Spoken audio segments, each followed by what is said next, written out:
Bismillahirrahmanirrahim. Assalamualaikum warahmatullahi wabarakatuh.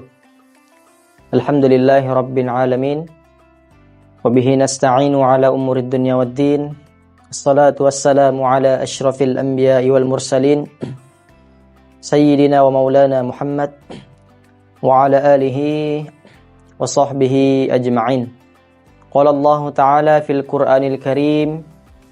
A'udzu billahi minasy syaithanir rajim. Bismillahirrahmanirrahim. Ya ayyuhalladzina amanu kutiba 'alaikumus syiyam kama kutiba 'alal ladzina min qablikum la'allakum tattaqun. Shadaqallahul azim. Pemirsa MCQ dimanapun Anda berada, segala puji bagi Allah, Tuhan semesta alam, yang sampai saat ini masih memberikan kita kesempatan sehingga bisa kembali berjumpa dalam serial Tausiah Subuh pada subuh kali ini. Salawat dan salam tak lupa kita kirimkan kepada junjungan kita baginda Rasulullah Muhammad sallallahu alaihi wasallam, yang sudah semestinya kita jadikan contoh nomor satu bagi kita dalam menjalani kehidupan di muka bumi ini. Pemirsa MCQ yang sama berbahagia, sebagaimana ayat yang saya sampaikan di awal mukaddimah tadi, tujuan daripada puasa adalah untuk menjadikan kita sebagai hamba yang bertakwa. Apa itu takwa? Pemirsa sekalian, sederhananya para ulama menjelaskan bahwa takwa itu adalah kita menjalankan seluruh perintah-perintahnya Allah dan kita berupaya meninggalkan seluruh larangan-larangannya Allah Subhanahu wa ta'ala. Itu takwa. Di dalam Al-Quran, di ayat yang lain, Allah Subhanahu wa ta'ala berfirman, A'udzu billahi minasy syaithanir rajim. Bismillahirrahmanirrahim. Wa tazawwadu fa inna khairaz zadit taqwa wattaquni ya ulil albab.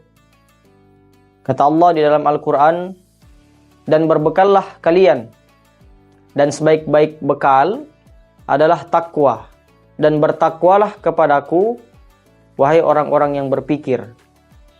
Jadi dari ayat ini kita bisa memahami bahwa takwa ini adalah sebaik-baiknya bekal. Saya sering menganalogikan ketika kita ingin bepergian jauh, ketika kita ingin merantau jauh dari suatu negeri ke negeri yang lain, itu tentu kita perlu yang namanya bekal. Padahal itu masih satu alam, masih satu tempat. Kita sangat-sangat butuh yang namanya bekal. Apatah lagi ketika kita ingin melanjutkan kehidupan atau kita ingin berpindah dari satu alam ke alam yang lain, maka tentu kita jauh lebih membutuhkan yang namanya bekal. Dan di dalam ayat tadi Allah dengan tegas menyampaikan bekal atau sebaik-baik bekal yang bisa kita bawa adalah takwa. Dan takwa inilah yang insya Allah bisa menghantarkan kita kepada ridhonya Allah. Pemirsa MCQ yang sama-sama berbahagia, maka ketika seumpama Anda memiliki satu benda, yang mana benda ini harus digeser atau dipindahkan dari titik A ke titik B, maka untuk memindahkan benda tadi kita perlu yang namanya gerakan, atau kita perlu menggerakkan benda tadi.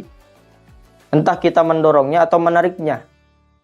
Maka sama di dalam diri kita sebagai seorang hamba Allah, sebagai seorang muslim, ketika kita ingin menjadi hamba yang lebih baik, maka perlu adanya gerakan, perlu adanya tindakan, perlu adanya action. Action ini baik berupa dorongan ataupun tarikan. Yang tadinya kita adalah hamba yang mungkin kurang taat, kita menjadi hamba yang lebih taat. Hamba yang belum belum taat dengan Islam, bagaimana kemudian kita menjadi hamba yang lebih taat dengan syariat Islam.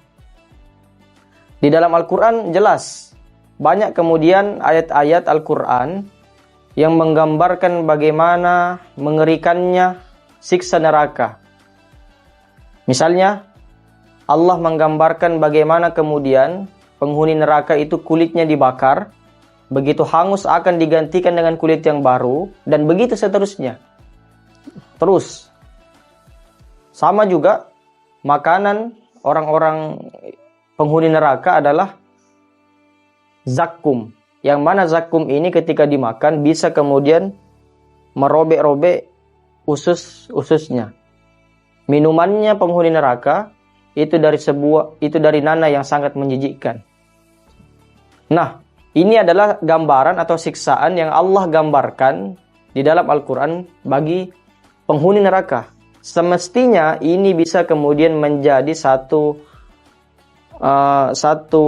tarikan bagi kita untuk kemudian, atau satu dorongan bagi kita untuk kemudian meninggalkan kemaksiatan. Dan juga ketika kita membaca Al-Quran, banyak kemudian ayat-ayat Al-Quran yang menjelaskan tentang bagaimana kenikmatan surga. Di antaranya Allah kemudian menggambarkan bagaimana para penghuni surga itu berada di dalam istana-istana yang begitu indah, yang mana kemudian dibawanya mengalir sungai, yang mana air sungainya itu dari susu. Juga para penghuni surga itu kemudian tidak ada istilahnya tua, yang mana usia mereka itu muda terus, tidak ada kemudian tidur, tidak ada rasa capek. Bahkan kenikmatan yang Allah gambarkan di dalam surga itu terus bertambah nikmatnya. Nah, kenikmatan surga ini semestinya kemudian bisa menjadi dorongan kita menjadi hamba yang lebih taat. Tetapi ketika kita melihat realitasnya, ternyata banyak umat Islam yang sampai saat ini kemudian belum menjadi muslim yang taat. Maka ketika kita ingin mengandalkan muslim taat hanya melalui individu-individu, itu tentu kurang maksimal. Maka perlu ada lingkungan yang mendukung bagaimana individu-individu muslim ini bisa menjadi hamba yang lebih taat.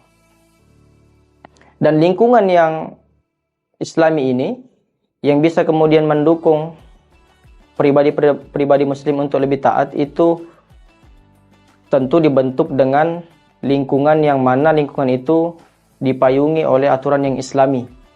Aturan Islami inilah yang kemudian bisa mengontrol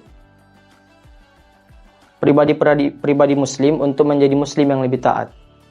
Maka pada momentum Ramadan ini adalah bulan yang bisa menjadi bulan pendidikan bagi kita. Bagaimana kemudian kita bisa melatih diri untuk menjadi hamba yang lebih taat.